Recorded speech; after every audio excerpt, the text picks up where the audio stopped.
નમસ્કાર આંગણવાડી કાર્યકર બહેનો, આંગણવાડી તેડાગર બહેનો અને આશા વર્કર બહેનો, સ્વાગત છે આપનું આપણી આ યુટ્યુબ ચેનલ ન્યૂઝ વિથ ભાવેશમાં। તો બહેનો, ખાસ કરીને વાત કરીએ તો આંગણવાડી અને આશા વર્કર બહેનો માટે એક આનંદના સમાચાર આવી રહ્યા છે।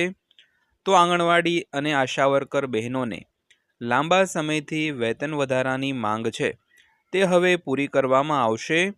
તો બહેનો, ખાસ કરીને સરકાર તરફથી મળ્યો છે એક પોઝિટિવ રિસ્પોન્સ। તો બહેનો, આજના વિડીયોમાં આપણે વિગતવાર વાત કરવાના છીએ, એટલે વિડીયો તમે ખાસ અંત સુધી જોઈ લેજો। અને જો રોજે રોજ તમારા માટે અગત્યની માહિતીઓ જોવા માંગતા હો તો આપણી આ યુટ્યુબ ચેનલ ન્યૂઝ વિથ ભાવેશને સબસ્ક્રાઈબ કરી લેજો। તો શરૂ કરીએ આજનો વિડીયો।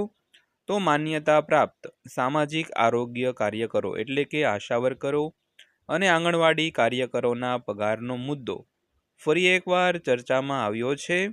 તો કેન્દ્રીય બજેટ 2025-26માં ન તો તેમને કર્મચારી દરજ્જો આપવાનું વચન આપવામાં આવ્યું હતું અને ન તો તેમને લઘુત્તમ વેતન મળવાથી રોકી શકાયું હતું અને ન તો સ્વયંસેવકો તરીકે મળતા માનદ વેતન અને પ્રોત્સાહનોમાં વધારો કરવામાં આવ્યો હતો।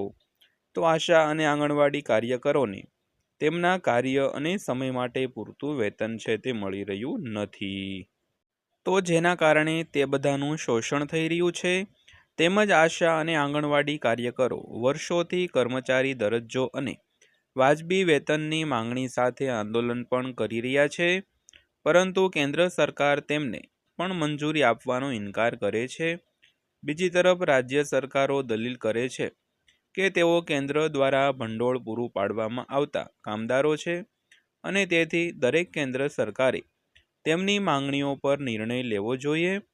તો રાજ્યો બોલ કેન્દ્ર સરકારમાં કોર્ટમાં ફેંકે છે, એટલે કે રાજ્યો છે તે આ બોલ કેન્દ્ર સરકારના કોર્ટમાં ફેંકે છે અને કેન્દ્ર સરકાર આગ્રહ રાખે છે કે રાજ્યો તેમના માનદ વેતનમાં અને પ્રોત્સાહનના જે મતલબમાં પ્રોત્સાહન છે તેમાં વધારો કરે। તો ત્યારબાદ વાત કરીએ તો કેરળ સરકારનું તાજેતરનું ઉદાહરણ લો। જો આશા વર્કરો હાલમાં સચિવાલયની સામે વિરોધ પ્રદર્શન કરી રહ્યા છે તો રાજ્ય સરકારે આશા વર્કરોને મળવાપાત્ર માનદંડ અને પ્રોત્સાહનોની સંપૂર્ણ રકમ ચૂકવી દીધી હોવા છતાં રાજ્યના આરોગ્ય પ્રધાને આ મુદ્દાથી પોતાને દૂર રાખ્યા છે। તો એમ કહીએ ને કે આશા વર્કરો માટે શું યોગ્ય છે તે કેન્દ્ર સરકારનું મહત્વ છે। તો કેરળના કેટલાક રાજ્યોમાં ચાલી રહેલી હડતાલોનું નેતૃત્વ હેઠળ રહેલા આંદોલનકારી આશા વર્કર હેલ્થ યુનિયને તેમના આંદોલનને વધુ તીવ્ર બનાવવાનો અને સરકાર તેમના માસિક માનદ વેતનને 7,000 રૂપિયાથી વધારીને 21,000 રૂપિયા અને નિવૃત્તિ લાભો છે તે પણ આપવા માટે કટિબદ્ધ રહે। તો તાજેતરમાં ભૂતપૂર્વ કેન્દ્રીય વિદેશ મંત્રી ભાજપના નેતા વી મુરલીધરન, જેમણે વિરોધ કરી રહેલા આશા વર્કરો સાથે વાત કરી, તો તેમણે હિંમત કરીને કહ્યું કે રાજ્યને આશા કાર્યકરોના રોજગાર દરજ્જાને નિયમિત કાર્યબળમાં બદલવાનો અને તેને નિયમિત પગાર તેમજ લાભો આપવાનું સંપૂર્ણ અધિકાર છે। તો તાજેતરમાં દિલ્હી ચૂંટણી પ્રચાર દરમિયાન આશા અને આંગણવાડી કાર્યકરોને કાર્યકરનો દરજ્જો અને વ્યાજબી પગાર આપવાનો મુદ્દો ઉઠાવવામાં આવ્યો હતો।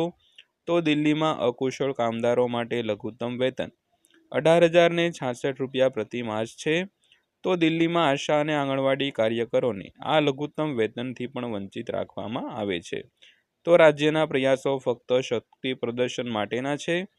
તાજેતરનું ઉદાહરણ પશ્ચિમ બંગાળ છે, તો જ્યાં સરકારે સમયસર ડેટા ઇનપુટ સુનિશ્ચિત કરવા માટે આશા કાર્યકરોને જે છે તે લાભો આપ્યા છે। રાજ્યસભામાં આપેલા જવાબમાં આરોગ્ય અને પરિવાર કલ્યાણ મંત્રાલયે ઓગસ્ટ 2024માં આશા કાર્યકરોના સમુદાયને આરોગ્ય સ્વયંસેવકો તરીકે માન્યતા આપી હતી અને તેમને કાર્ય અને પ્રવૃત્તિ આધારિત પ્રોત્સાહનો માટે પણ છે તે પ્રોત્સાહન આપ્યું હતું। વધુમાં તેમને વિવિધ રાષ્ટ્રીય આરોગ્ય કાર્યક્રમની હેઠળ વિવિધ પ્રવૃત્તિઓ માટે પ્રદર્શન આધારિત પ્રોત્સાહનો પણ આપવામાં આવ્યા છે।